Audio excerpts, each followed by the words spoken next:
Well, it's a good evening from the studios at Radio FM88 in Brisbane, Australia, and naturally Thursday night. It's my privilege to invoke my co-host in the UK, the privileges of modern technology.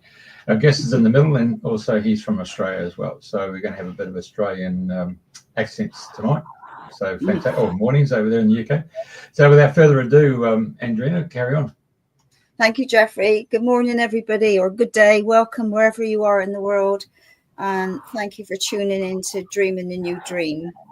Today's the 27th of February, so, a couple more days and we're into March, would you believe?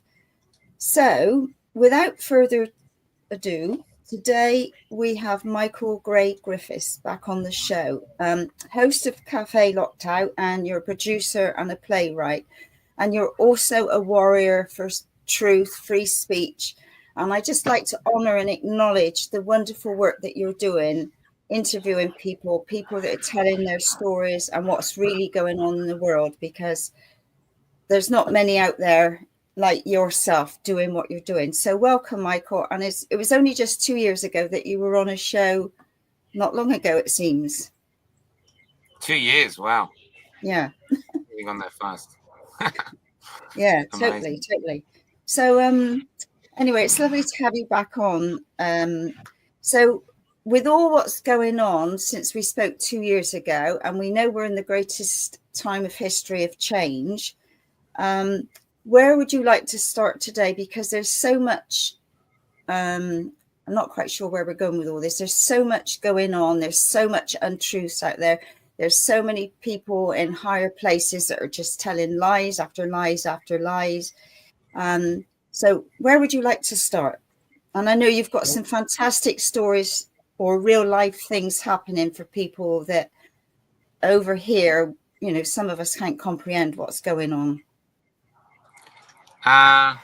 Well, first off, I personally believe that we're in some sort of spiritual war or World War III or something going on.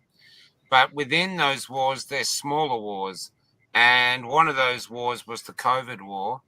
And the battle was to basically get it out there that these vaccines or gene therapies were dangerous. And I think we've all done that. We're going from the big guys, the Peter McCullochs and Robert and down, the major podcasters, yourself, us, people talking to each other. Because in Australia now, it's only 5% are still taking the boosters. So basically, I think they bought enough for 10 for all of us. And I think most people have reached 6 or 7. 10? 10. Yeah, it was when it came out. Someone showed me their passport, and I think there was 10 spaces on there. And one of our health ministers, Kerry Chant, I remember her saying, "You'll be taking you'll be taking vaccines for the rest of your life like this." And so, where are you now on your vaccine journey? Oh. And yeah, she was mad, man. Honestly, you look at her face, and she's like, there's just this, and so people aren't taking it. But it's a hollow victory, full of tears and loss and silence, because you can't mention the fallen, you can't mention the injured. You're just not even supposed to talk about it. You know what I mean? Mm-hmm. And then all over the country, there's fading remnants of it.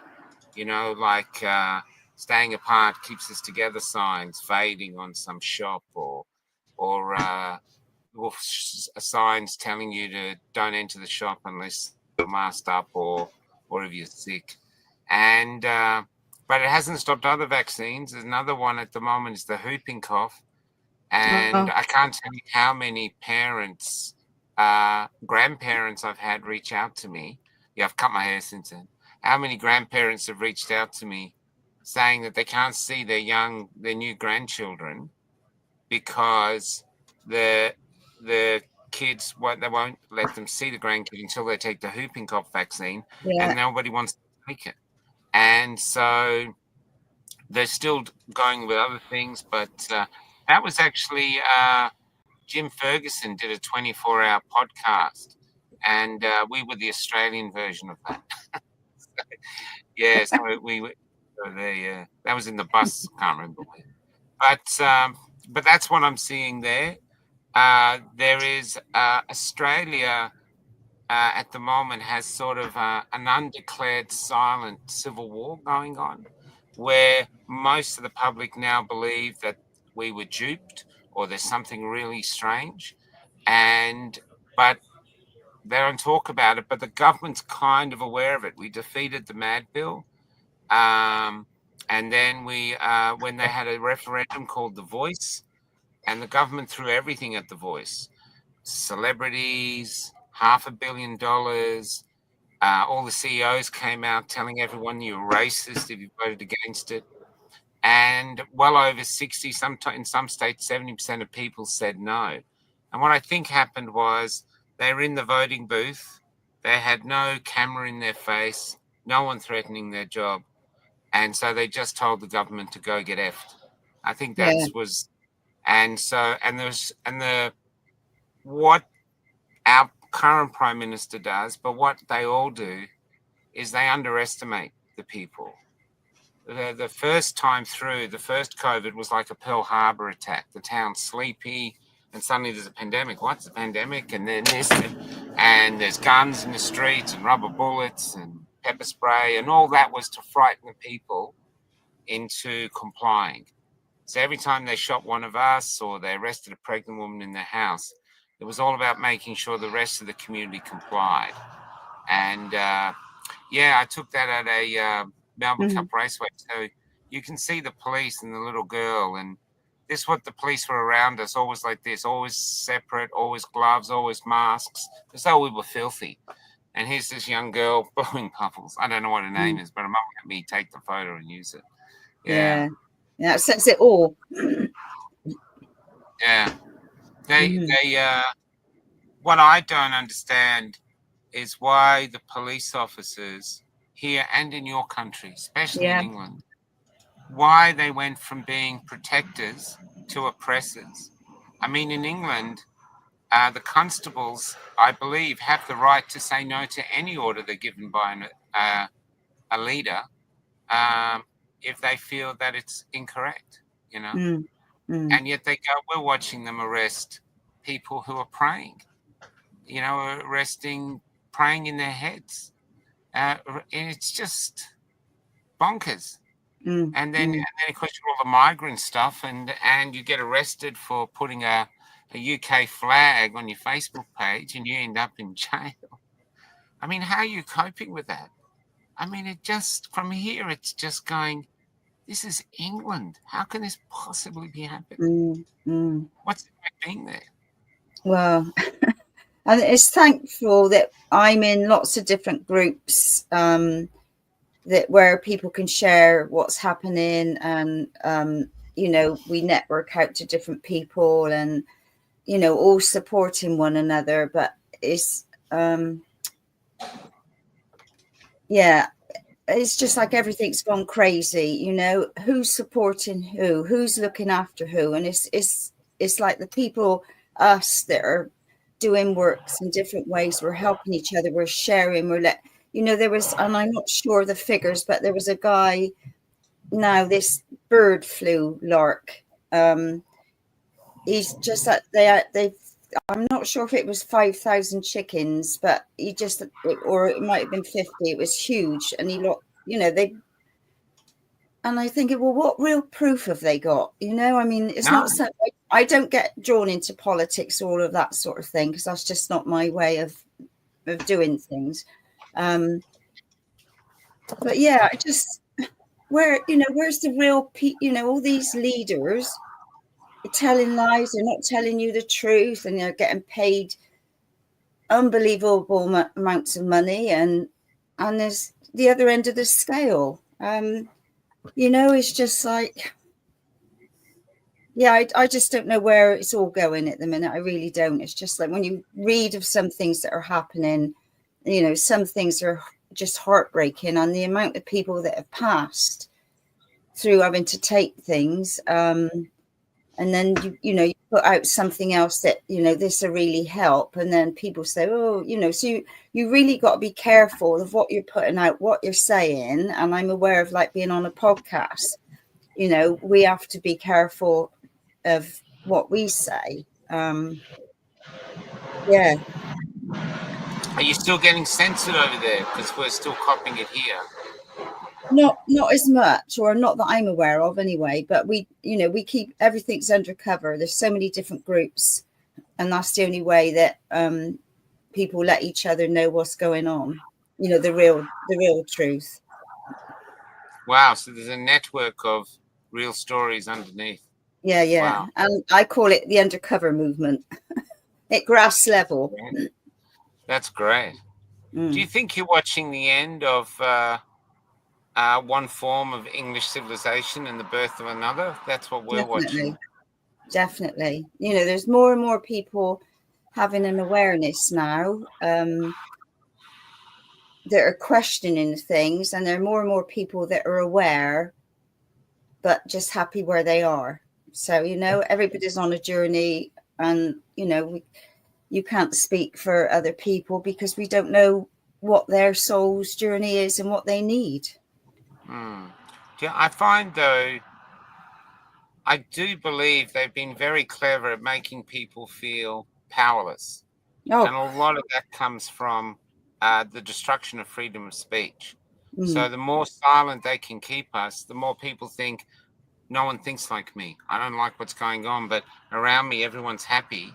Because when I had this play on, I put a play on recently about 3 young men, and the actors were telling me that they can't speak about anything. And the play was full of issues. No, it was another play.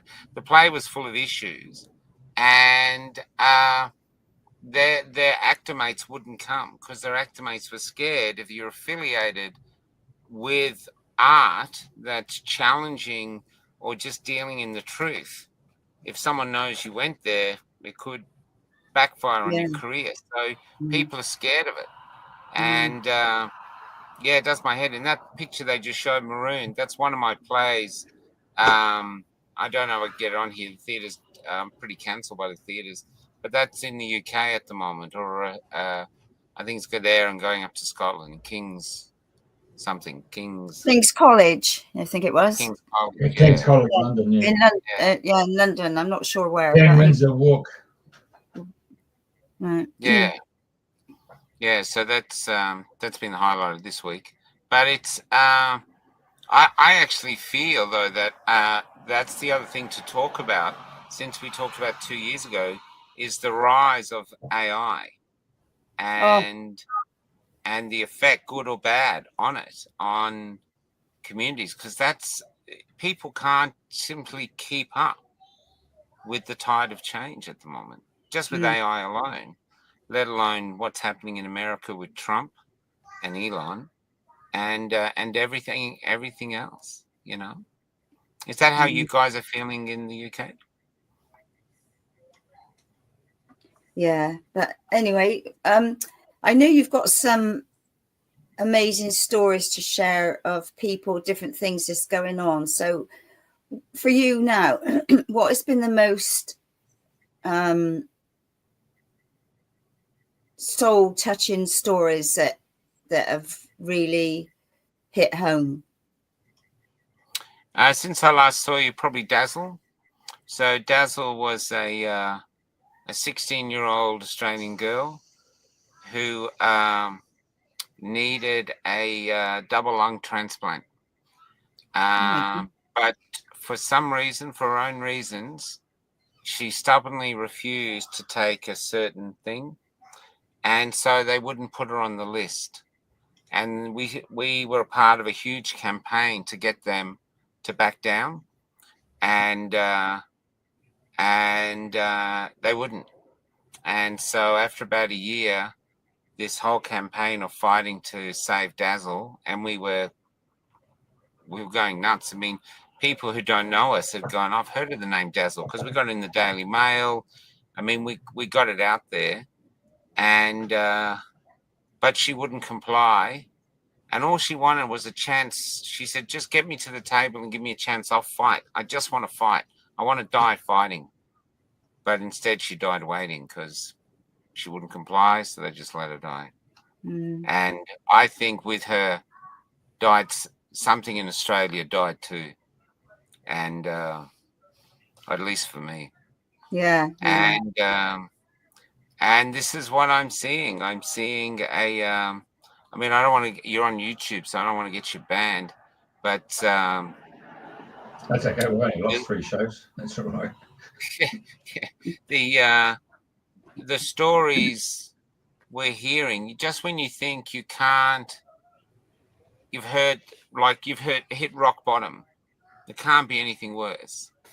And then suddenly you're there and someone comes up and says, can I tell you a story? And you're just in shock.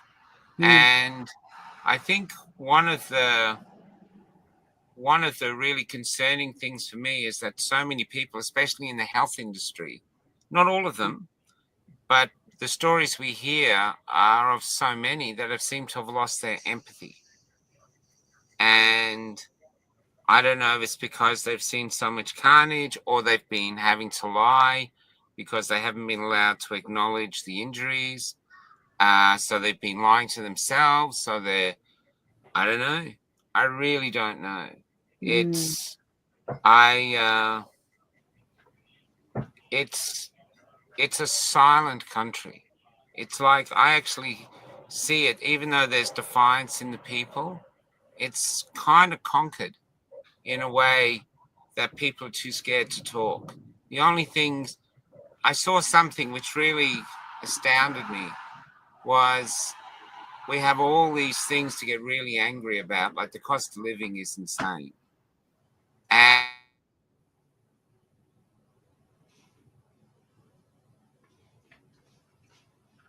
What's happening? Lost, gone off. Yeah, lost your sound. You've been silenced for a minute, Michael. Probably not the first time. So there were so many things to get angry about. No one gets angry about anything. And then some people found an injured magpie, brought it home, healed it. Oh, yeah. And it got on with their bird. It got on with their dog. And then the government came along, or a department of the government said, no, that's a wild bird. You're not allowed to have it as a pet. So they removed the magpie.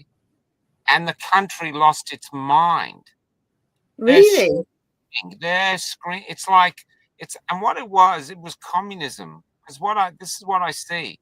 The government said, you can get angry about that and we'll be okay with that. So you take all your anger out of that. So here's this bird that most people should go, oh, well, who gives a shit? You know, bird flu's coming. You're going to ask people to shoot it next week. They lost their marbles. And I think it was like a pressure relief valve. They were just getting all their angst out. It's something they were safe. And the word safe is being used to bring in amendments to the hate speech laws. Everything's about keeping us safe. But I think, as I thought when this first happened, the real problem is cowardice. People are not prepared to put their head above the parapet and go, this is wrong.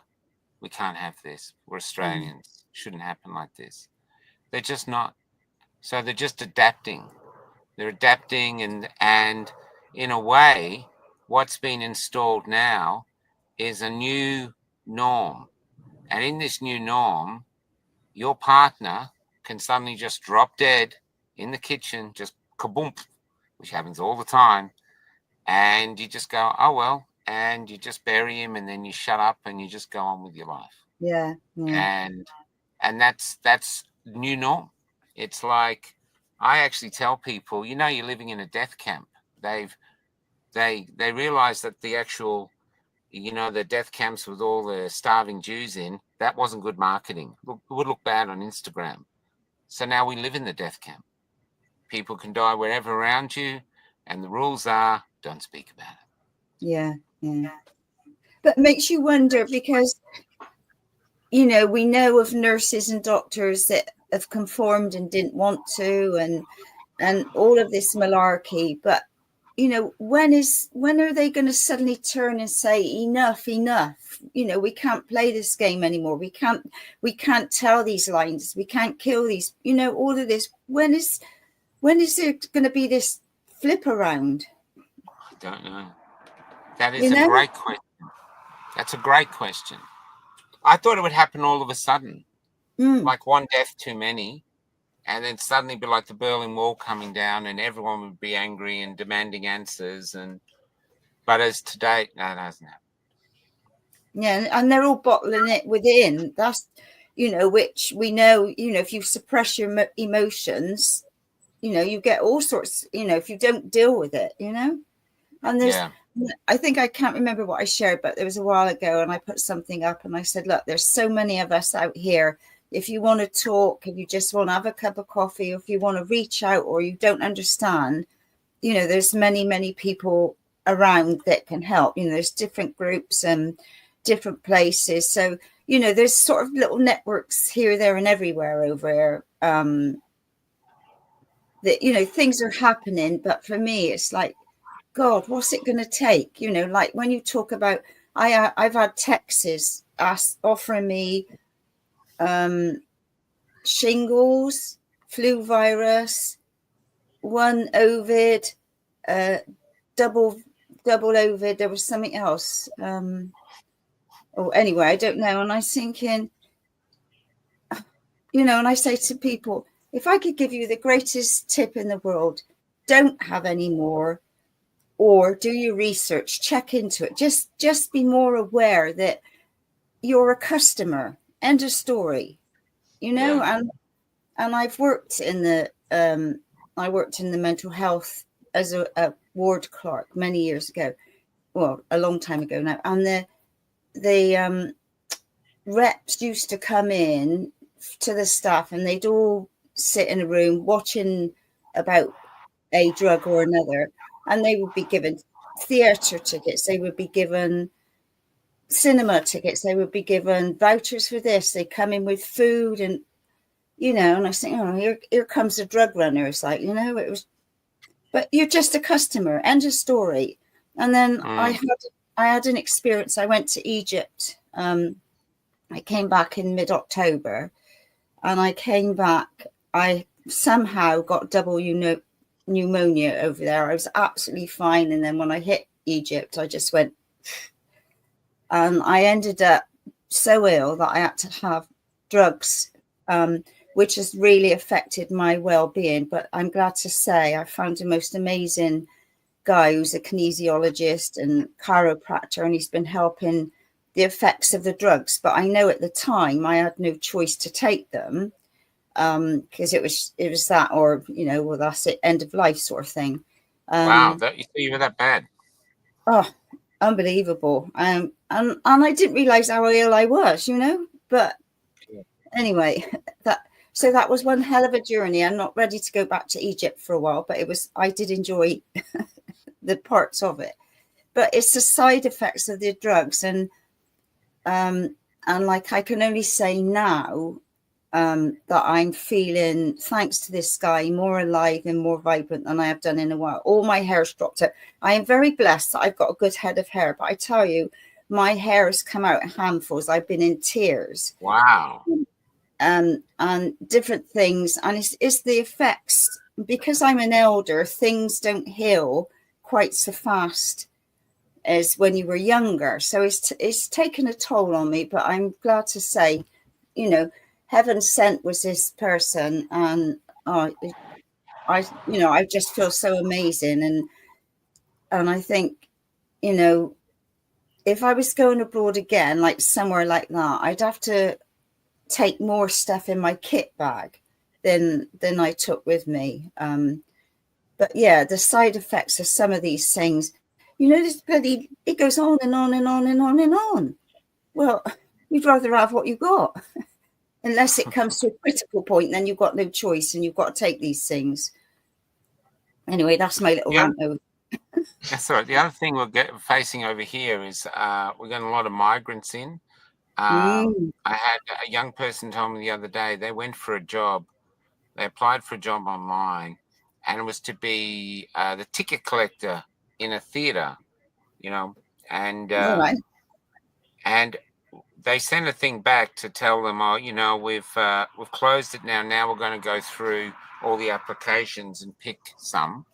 And it's only checking tickets. 9,000 people applied. 9,000. 9,000. Was it the pay was good or something? No, people. I'm speaking to young people who are saying there's little to no work, or there's piecemeal work.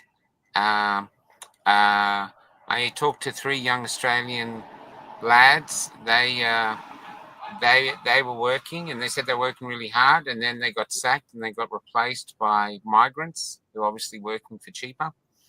And it's nothing against migrants. I mean, to me, it's like, they come in here, they're given a chance, they're working like crazy, they want to make the best of it. But there's so little on offer, and if you're over 50, especially a bloke, good luck finding a job.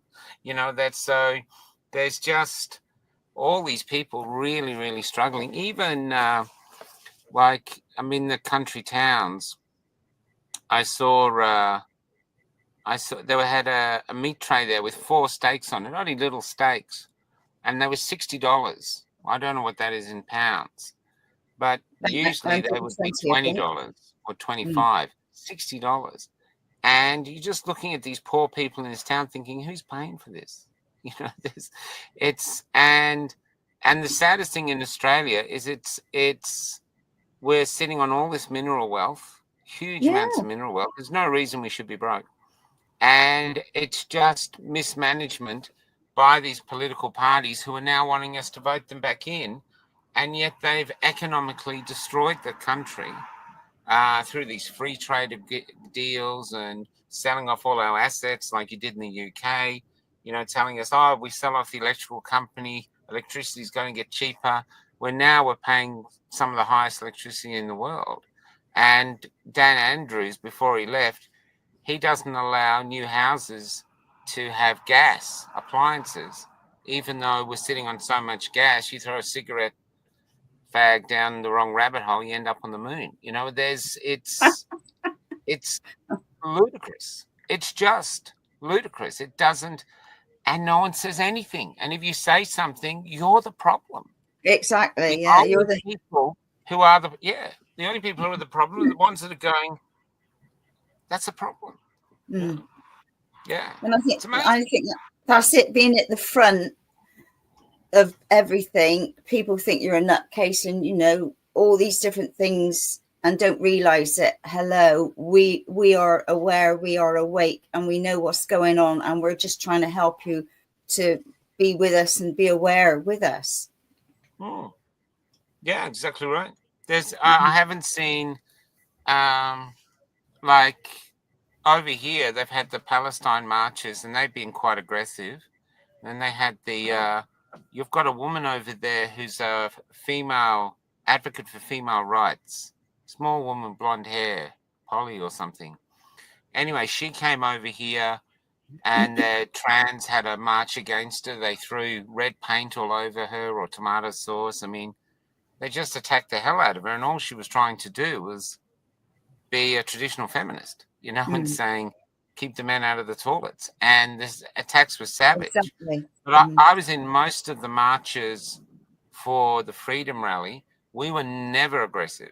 We had a lot of aggression aimed at us. We were shot at and pepper sprayed, and the police were brutal with us, but I never saw any violence back.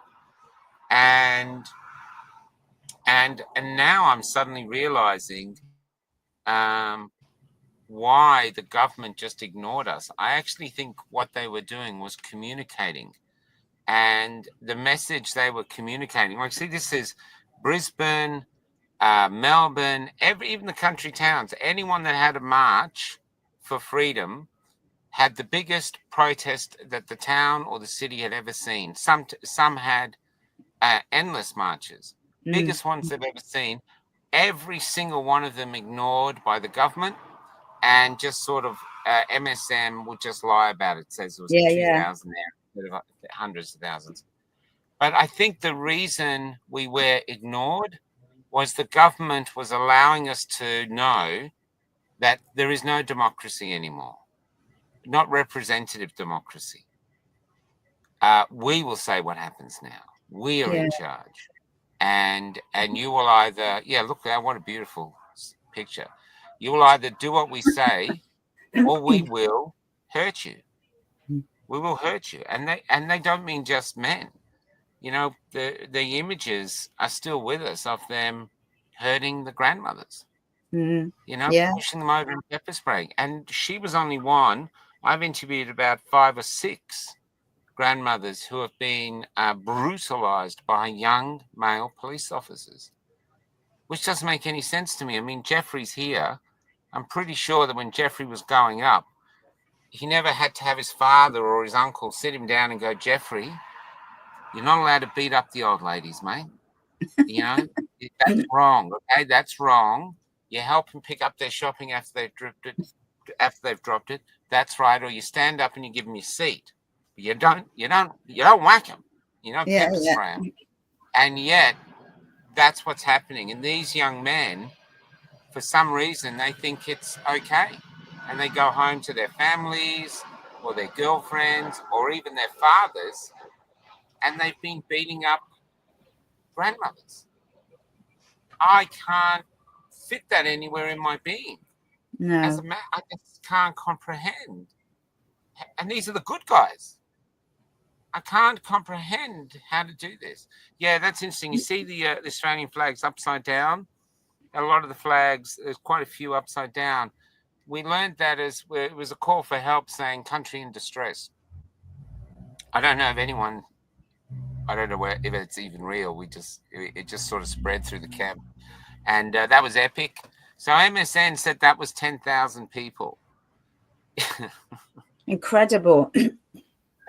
But there was I don't know. Yeah, that's if you ever want to count to 10,000, that's what 10,000 looks like.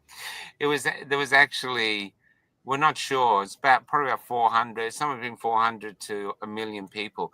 So this was the people heading towards Canberra, and I talked to a politician called George Christensen, who was in Parliament House. And he said that a politician, he won't say who, came running up to him terrified and said, have you seen what's coming down the street? And I think they were terrified that we were going to pull him out of office, but we never did. We just wanted but we just wanted, but we weren't an army. If you actually, I was trying to document who these people were. They were just dead ordinary people who had a calling to come to go, no, this is wrong. We're a democracy. You can't take away our freedoms unless you have a conversation with us. You can't just tell us you're taking away our freedoms. That's like it's an optional extra. It's not an optional extra. This is a fundamental right, you know? So, yeah. You know, when you came on last time, I made the comment that these people who turned up, they're very special people in the sense that they may have switched off all their mainstream media, TV, radio, and newspapers, weren't indoctrinated by their mantra. And so somehow or another, there was another frequency that was above mainstream media's frequency of getting that message out. You know, I mean, mainstream media's taken a leaf out of Joseph Goebbels, isn't it? You know, keep the mantra. So these people came from all over Australia. We're listening to a different frequency, and they came in on a spiritual plane. That's how I can only best assume, is that they were guided and governed by their higher selves in conjunction with the spiritual realms to come and say, hello, this is enough's enough. And that's why I feel quite tickled pink to actually have you on the show, because you, as I mentioned 2 years ago, I said, we had a 60 Minutes Channel 9 show with some really great investigative journalists. And, it was George Negus and Ray Martin and Anne Leslie and Yana Ben.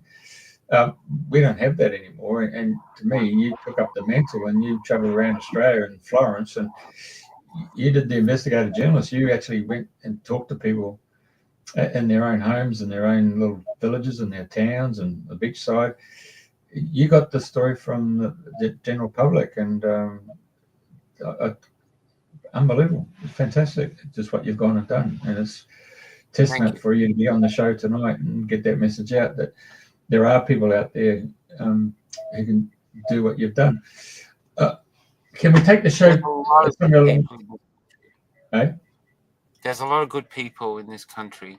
They're just confused, because you've got to remember, not only did MSN turn against them and the government turn against them. Yeah, there's Kelly, that's my new partner, there's the bus. And the courts turn against them, but the church. I mean, there was one church in a town called Portland. There's my Starlink. In Portland, that had a big banner down the side. I'll leave that there. That pub's famous. I'll tell you why. There's a big banner down the side that says, "Jesus wants you to get the jab." Which version of Jesus, I wonder? Yeah. So in our day, Jesus would go with the lepers, but only if the lepers were vaccinated. Oh my God. It's mental. It's mental. So this pub is called the Caledonia Hotel, and he painted the flag on the roof. And the council, it's a heritage listed hotel. It's very old, had a lot of bush rangers and stuff like, it's famous. They wanted him to dismantle the entire pub. The council wanted him out of the town because he was defiant. So those ribbons where they were there for basically for like fallen people. And so whenever we go there, we turn up, we have our bus there. It's a few new stickers now. And one of the great successes is the man at the end of the bus. That's Dr. William Bay. Now, last time we were on, he would have been suspended. And he was, he came on my show somewhere, I think in Mount Tambourine. And he said, "Michael, I'm a doctor and I want you to know you're right. The vaccines are killing people." And it went ballistic. Anyway, he got suspended. APRA has been after him for ages. And he finally went to court a short time ago. He was up against, by himself, he was up against a KC lawyer, one of the best in the country, and 10 lawyers. 10? And he beat them all. He beat really? them all. Wow. Yeah, he won. There he is. God. Fantastic. Yeah. And he walked out and he gave his victory to God. Yeah. Totally. Yeah. Totally. And so in this marks the sort of time where they're trying, and that's what's happening. See, there's that thing about the church sounds funny, but in actual fact, it's an attack on God. I'm actually beginning to wonder if what they actually did was, if you think back to when it happened. Usually, like say with the ferry disaster you had in England, where the guy left the back of the ship open and the ship sank. This was years ago. But the leaders refer to God. Let's keep the families in our prayers and stuff like this. When COVID came, our leaders in Australia never mentioned God. And the churches were all closed. But the vaccination centres were all open. And the new mass happened every morning at 11 o'clock, where they'd come out in their suits and they'd tell you about all the people who had died, safe and effective, safe and effective. I think they were converted. And I think what happened to some people is down here where they keep God. Well, basically the state clearly communicated with MSN, God's not up to this, mate. Yeah. The trust the science. And that's what trust the science means. You can't trust science because science is never fixed. It's always changing. It's always testing itself. Science is a question. And so when you're saying trust the science, that's dogma. That's have faith. I actually think they converted people. And it makes me wonder if that's why people on the other side can't talk to us. Because you cannot debate religion with people. You see that with the Muslims. You can't talk a Muslim out of deciding he doesn't want to follow Allah. The same with a Buddhist, same with a Christian. You're not going to logically talk Jesus out of their soul. But I think in this time, a lot of agnostic people around, maybe a lot of wealthy people around, we were sitting ducks. And I think they targeted Australia first. But I think now, since we've talked, they're targeting the UK. From what we've seen over here, with this new Prime Minister you've got, they've just been going bonkers on the UK. Yeah, it's tragic to watch from here. Yeah. Coming back to You're a great country, you know. Coming back to this guy here, Dr. Bay, yeah. Yeah. Because I remember you going live when you came out of the court, and it was on a Friday from memory, and then because he'd been just doing, he was a driver for Uber, wasn't he, just to keep afloat? Yeah, Uber Eats, yeah. And then, Uber Eats. And then come Monday, the two leading protagonists from the medical board and AHPRA, those two individuals, they stepped aside and resigned. So I'm not too sure whether or not, because he had that victory, that meant he was open for civil defamation and other costs associated against those two individuals and organizations they work for. And so he's won costs, and so he's expecting and then he's going to sue them. So there's expecting he's going to have a big payout. What we're hoping is that, I think, in the same for England, it'd be same if a lot of these deregistered doctors actually formed their own community of doctors. I think they'd be so busy, because if William got a job in Hitchinbrook Island, he was there for like 2 days, and then they sacked him because the surgery or the clinic had so many emails, obviously, you know, bullshit ones, and the guy who ran it got scared, and so let him go. And but I think, and we have so many nurses too who don't want to work in the system. Basically everything, naturopaths, you name it, we've got it. Like an army of health practitioners. We could set up our own health system. Yeah. And it could even be public funded. I mean, they wouldn't, you know, I'm not talking about breaking bones and stuff like that, but I'm just saying there'd be business there. People would go. Because what I want from a doctor is one thing: your version of the truth. Tell me, Michael, you're smoking too much, but I've quit. You know, Michael, you're drinking too much. Michael, you're fat. Michael, you've got cancer. Michael, you're going to die, get your fares. But tell me, be honest with me. And that's what happened in the last 4 years. The doctors were seen to be lying time after time after time. Do you think it's facts? No, it can't be the facts. You know, but it was. And so how can we trust them? That's a sacred trust has been broken, and they broke their Hippocratic oath. And what we found over here, to our horror, is that since the 1970s, doctors in medical school don't pledge the Hippocratic oath in Australia. Really? They don't say it. It's assumed that they'll follow it. But in actual fact, if they pledged it, that would be a contract that they'd stick to, a spiritual contract. But they don't pledge it. So they're free to basically just be what they are, which is sales reps for Big Pharma. I had a medical guy the other day. There's a lot of people now talk to me, but they're too scared to speak. So I write down what they tell me. And he said, it's all about money, and it's all about maintaining illness. They don't want you to get better.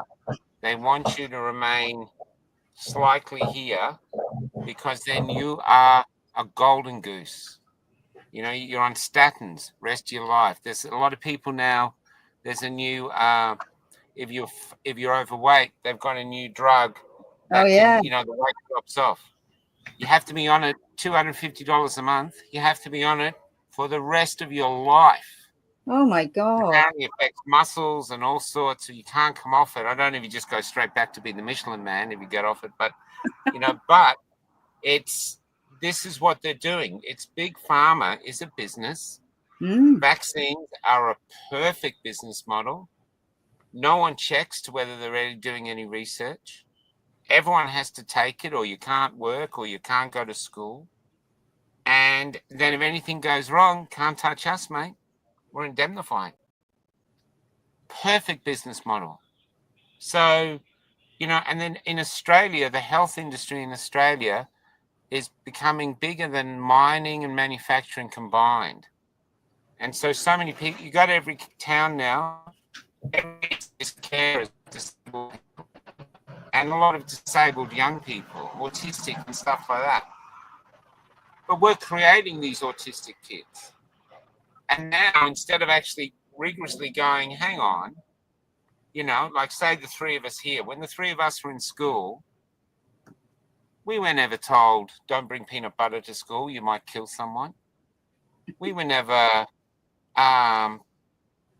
what are other things? We didn't have kids with autism or asthma or any of these things much. Might have had a few hyperactive kids, but that was, you know, and the biggest kid, the fattest kid, wasn't even that fat, just a slightly plump. The rest, and he only looked big because the rest of us were whippets. And we'd go to the tuck shop, and the mothers there would give, or the grandmothers would give you a cinnamon bun. It'd have as much butter as it would bun. It would just be a thick blob of butter, which you'd wolf down. And then at recess, especially in Australia, they made you drink milk before you could play. And the milk had been sitting out there all morning waiting for you. It was like warm. And so it's disgusting. Go, and then you go. And we die, and we're fully fit. And if you got measles, they had a measles party. If you had chickenpox, no one gave it to us. Guys, got chickenpox. Who cares? It was, and yet now they go, oh, there's a measles outbreak. There's like 2 cases. And they're creating business. So they've created a huge international business built on the misery of our children who we have participated in their injuries by not questioning why we are putting this stuff into their veins. And we don't even, we're still, I know Kennedy now might change things, but the rest of us keep putting it in. And now on top of that, we're building other industries, intervention officers, NDIS in Australia, which is a big rod where we look after these injured, all with our taxpayers' money. But what it gets to, and this is the horrible thing, which is going to make me less and less popular. Really? What it means really is that, and if you go to a playground, you'll see Australian parents of every single race doting over their children, grandmothers too. You go to the supermarket, the kids are hanging off the mothers, and you can still sense the love. But they don't question about this stuff going in. Which means, and now there's no way you cannot know that there's questions about the validity of this stuff.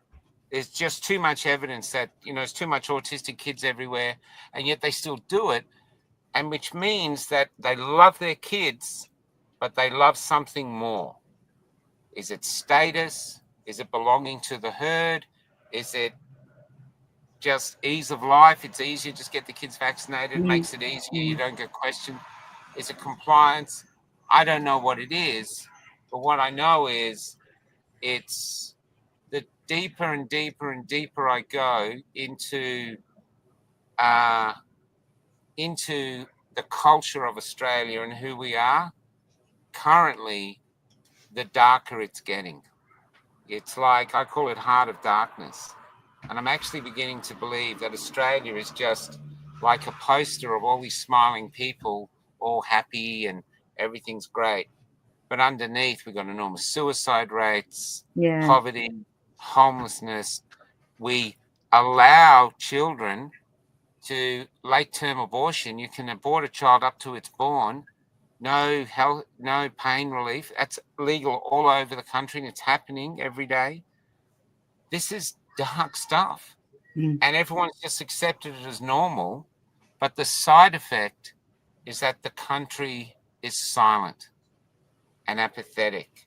And I think spiritually, people are aware that God himself is under attack in this country, and that at some point we have to stand up and go, who actually are we? What do we actually value? And what are we prepared to do to defend those values?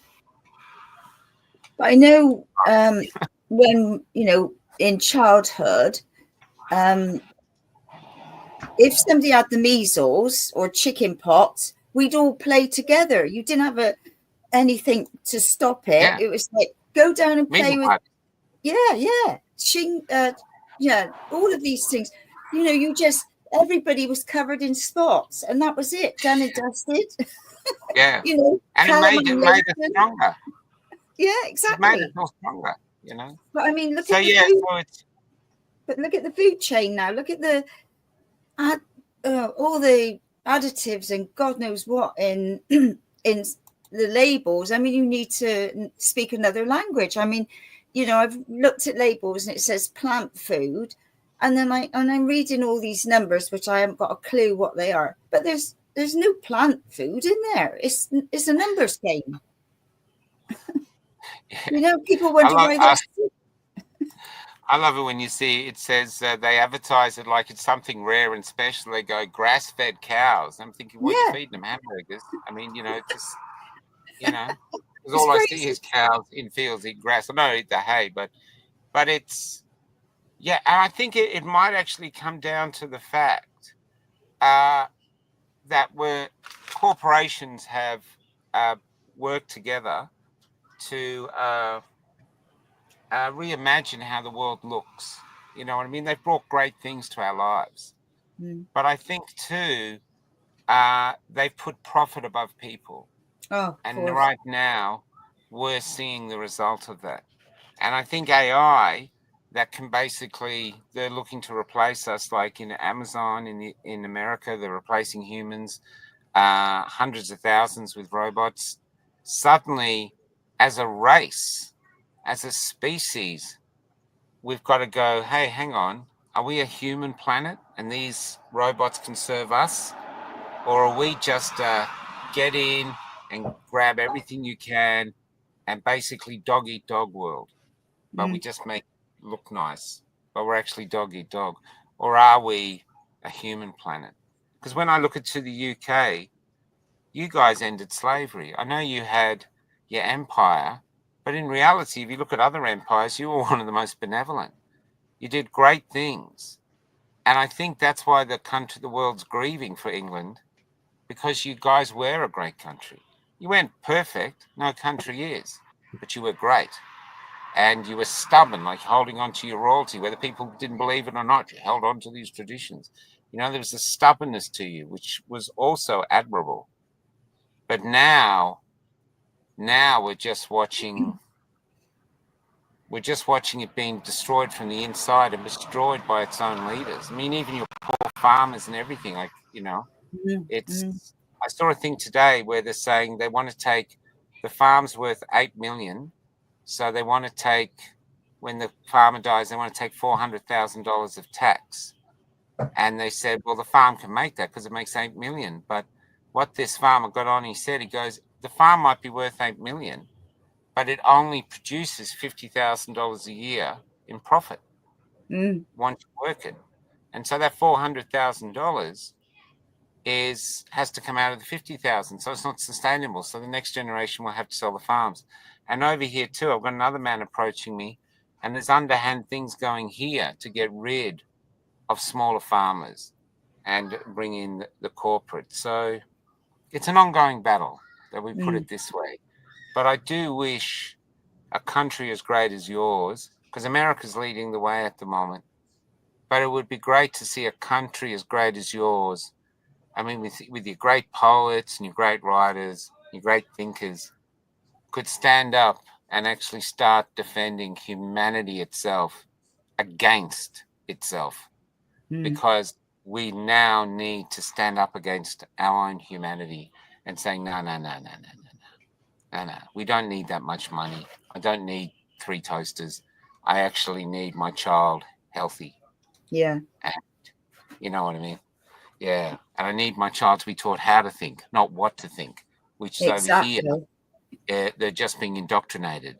No, Yeah. teach him what to think. And they can't teach him what to think or her what to think, because if the child can think, then the child has the chance of being free because he's thinking their own thoughts. Exactly. So this is what I'm seeing, yeah. Mm. Sorry, I'm a bit miserable tonight. Not miserable, but sorry. I've been watching Jeremy Clarkson with his farming show, Clarkson's Farm. Oh, yeah, He's done more for farming and getting urban metro cities aware of what it takes to be a farmer. I mean, for him to spend 12 months and then his bookkeeper consultant said, well, you made £140 for the whole year. Yeah. He said, if I didn't have my other interests, he said, how does a farmer bloody survive, you know? Yeah. And then you can see how that West Oxford Council, I mean, that's where the bureaucracy takes over, and because they're unelected, they can just go and walk all over you.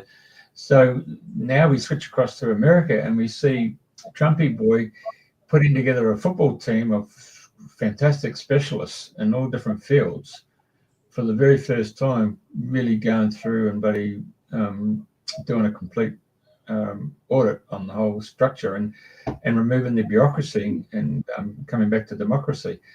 The question I'm waiting for is when they go into Fort Knox to see if the gold is there or it's not there, because What the do guy you think? from Do you think there's any there?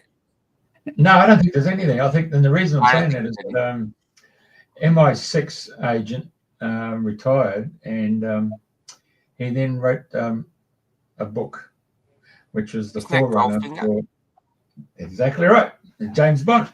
And so it's all about Goldfinger and the gold coming out of Fort Knox, and he was actually revealing to the people there was a problem here, and of course the other thing. You think that was a documentary then, not an actual James Bond film? They just filmed a documentary. Stole what we got. Yeah, it was done in that way, and so I think the other thing is that for years and years, I mean, the gold was set at $32 an ounce, and then Jimmy Carter came in and he lifted the actual restrictions to a free-flowing gold, and as a consequence, the more value of the gold, it meant that they could print more money. So that was the role of the rise of the military-industrial complex, and of course now we've seen Elon Musk with his team of big ballers. Is that the right way? All those guys coming in and going through. And I wouldn't be surprised if he used his own quantum computer to be able to get in there and break through the encryption and all that stuff and go through with the algorithms, and to be able to go into that US aid and establish, you know, the money that's been going out to all these groups all around the world, like Bill Gates, George Soros, and even the likes of New York Times, 50 million, Politico, another newspaper from Belgium, you're supposed to have got 8 million, but it turns out it's 23 million. We've seen the likes of Reuters getting their money through Pentagon. All these media ideologies were getting funded by the Americans themselves through back doors in order to, well, play this propaganda game against the public, and I believe that's where it's coming. It's brought the people down to a real mellow thing, and so we really can't fight this because we've got this mainstream media who just in our face, boom, boom, boom, and they're feeding various politicians. And when I saw just how much money was given to those international media organizations, I think it was 700, I think we're talking off here, and there was over 6,700 journalists. I start looking at some of the Facebook sites where there's one individual in Brisbane who just keeps hammering the whole the Labor Party, you know, it's the way to go for the yes vote for the thing, go for the woke, go for the Democrats. Everything was totally boom, boom, boom. And I'm starting to think, I wouldn't be surprised if he's one of the 7,000 bloody journalists who's been getting paid by an NGO to propagate this whole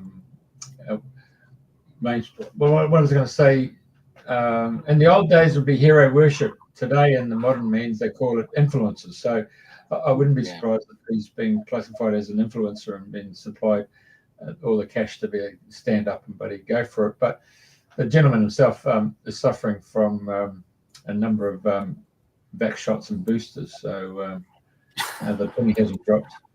But you shouldn't laugh at that. That's his dream. But I think we're all watching on the sidelines and seeing what's actually happening, and then we can see just how some of the judiciary people are holding things up. And if we can get America across the line, and the fact that he's using tariffs as a weapon to bring manufacturing back into the States so they can stand on their own 2 feet and give them pride, and that's what it is about, hope. I believe they're just going to be a mega country. They're just going to power up, just like Pearl Harbor. Boom, as the Japanese said, I think we've woken the beast. Well, I think he's woken the beast, and I think the jobs are going to be flowing through, because I saw that, was it 6 years ago when I went into America and I was in the Midwest, and I could see that lost hope. The whole, the tumbleweed was coming down the main street because Walmart had set up, the big premises at the beginning of the town, and Main Street was dead. So the whole hope had gone.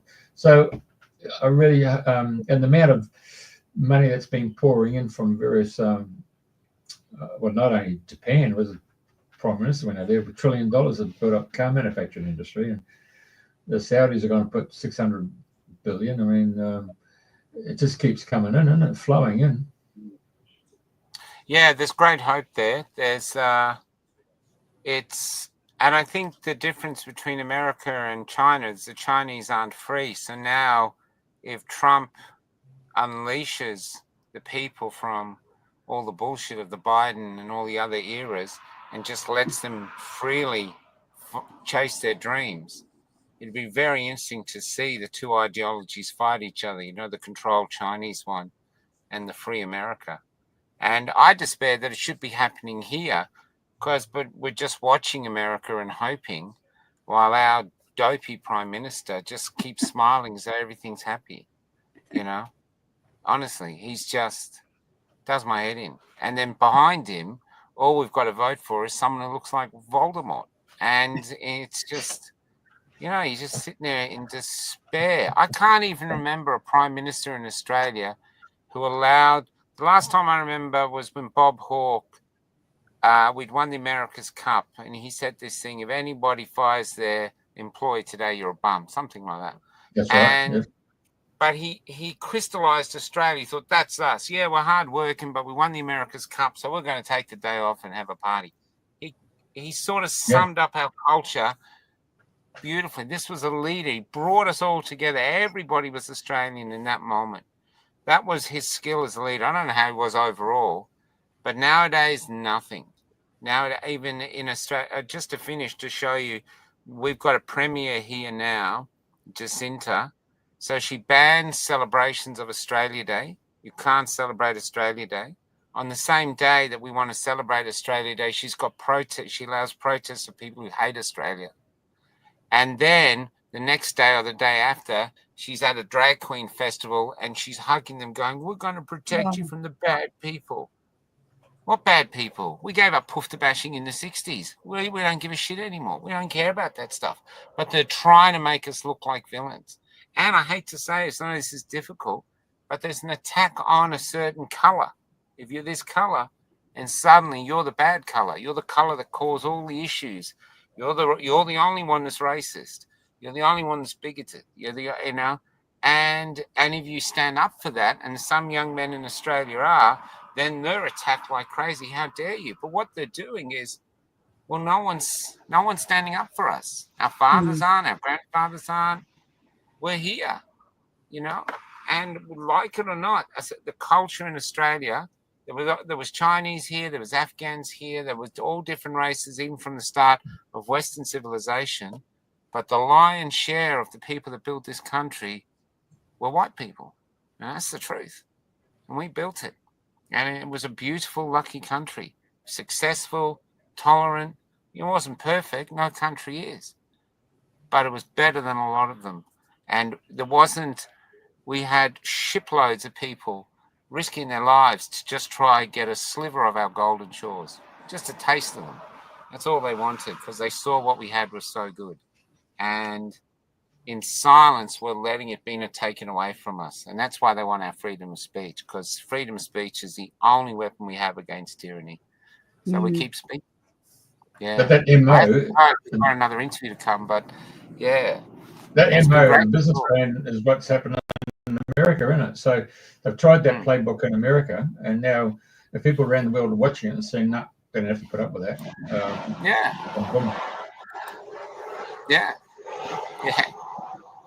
I've got a plane going over. Hold on. That's right. Very good. That's life.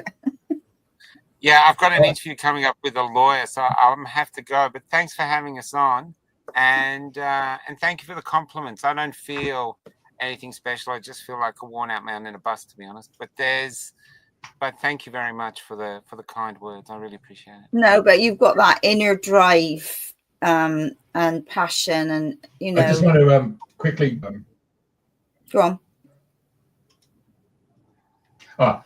I just wanted to briefly say why I reached out to you was when you did a 24-hour show from Australia back in October, November, and you put something together, and then the gentleman over in the UK said, let's do it again. And for me, that's the new paradigm. That, to me, was the jigsaw puzzle. All those people spread out all over the world, didn't think they had a voice. We know that 1 million people turned up, or thereabouts, in Canberra without mainstream media telling them to go. They all turned up, so they're on a frequency that told them to get there. And then you guys have done something that brings back to a whole new level of communicating on this realm. And I salute you, because that was absolutely, that's the way to go now, mate. This is the way to go. Definitely. Yeah. Well, it's inventive. We can do things. I did a 12-hour podcast about Epic the other day, because I think Epic should be commemorated by the freedom movement every year, because it was a spiritual event. So we need to make it a part of our folklore, Yeah. Well, we are the change makers. So, undercover agents, we're just slowly rising up. So, we got to keep our hope, our faith, and our prayers going, that we are at the front making the changes. So thank you for what you're doing. Thank you for taking the time out. It's been brilliant as ever. No problem. God bless. God bless to you both. All right. Take care. Bye, Michael. Thank you. Bye. Okay, everybody. Same time, same place next week. And thank you for all joining us.